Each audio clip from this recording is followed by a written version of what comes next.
Alright, today I want to show you the very basics for recording a macro in Excel. So here we just have some basic data. Now there's a number of reasons you might want to record a macro generally, but a big reason to record macros is so that you can save a lot of time formatting or manipulating a data set that you might receive. For example, for my business, weekly I might receive some financial or statistical information in a spreadsheet that's just very basic, and I need it to be in a certain format to better analyze it. With a macro, you basically can record your steps formatting that Excel spreadsheet one time, and then as long as you're receiving the data in the same way, you can run that macro on the data to format it in the exact same way every time, even when the data changes values. When recording a macro, basically what that's going to do is it's going to record every single keystroke that you make while it's being recorded on your Excel file. So for example, if I click into this cell or click into that cell, the macro is going to record it. So now let me show you how you can record a macro. Basically, what you need for your Excel worksheet is you need the developer ribbon enabled. If you don't have that developer ribbon up here at the top, right click, go to customize the ribbon, and when this menu appears, make sure you have developer selected and then hit OK. And then that ribbon will appear. Once we're in the developer ribbon, we simply need to hit select record macro. And when we do that, this menu box will appear and we can name our macro whatever we want. We'll just name this formatting. We'll store it in this workbook and hit OK. And once we do that, Excel is going to start recording everything that I do. So I'm going to click in this cell. Excel will select that cell. Now, I'm going to select this range of cells, and we're just going to add some basic formatting to give you an example of how this macro can work. We'll change that to orange, center it, bold it, and we'll actually select all of the cells. We'll center those, center that. Maybe we want to increase the font.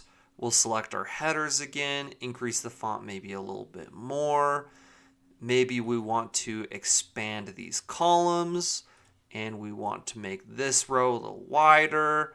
We will increase the font a little bit bigger and we'll put a border around it. If you've gotten this far in the video, please hit the like button. It helps me out so much. And don't forget to subscribe if you're really feeling up for it. And maybe we want to insert a row above and insert a row to the left of the products for whatever reason.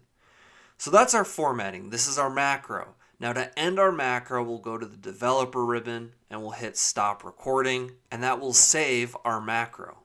Now, one thing to note is that you need to save your Excel file as an XLSM file to run macros. So make sure you go to File, Save As, and wherever you want to put your file, just make sure that it's saved as a macro-enabled workbook. Once you save that, you can then run your macros. So what I'm going to do is I'm going to delete all of this and show you what the macro will do. And I'll paste my original data that I had here, but you'll notice that none of it's formatted. So now that I have my data inserted, and I go to the developer ribbon, I go over to macros, select that, and then we'll select the macro we had created, which we labeled formatting.